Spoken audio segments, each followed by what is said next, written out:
Almost 3 years ago, our office, together with the FBI and the Office of the Inspector General of the Port Authority, started an investigation of why the access lanes from Fort Lee to the George Washington Bridge had been reduced from 3 to 1 for a week in September of 2013.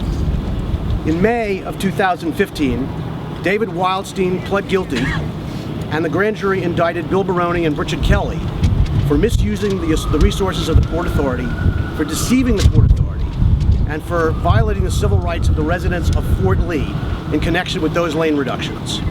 About an hour ago, a federal jury sitting in the courthouse behind me found Bridget Kelly and Bill Baroni guilty of all counts in that indictment.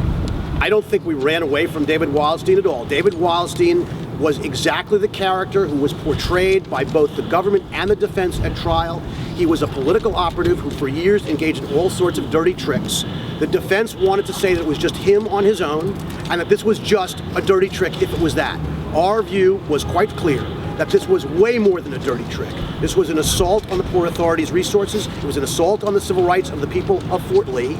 It was done knowingly, willfully, intentionally, and voluntarily by David Wildstein in concert with Bill Baroni and Bridget Kelly. And the idea that we should be ashamed, quite the contrary. Although I take no pleasure in this verdict. I'm not going to comment on what the overall culture of the governor's office was, but I think we stated quite clearly in summations in this case, Mr. Cortez and then Mr. Khanna both stated quite clearly that in particular that Bridget Kelly was both already disposed toward using her position in a way that was not appropriate, and for example, there was an email talking about the dead to me gene and punishment of other people, but that she was dealing with people like Mr. Stepien who were encouraging that sort of mentality in the governor's office.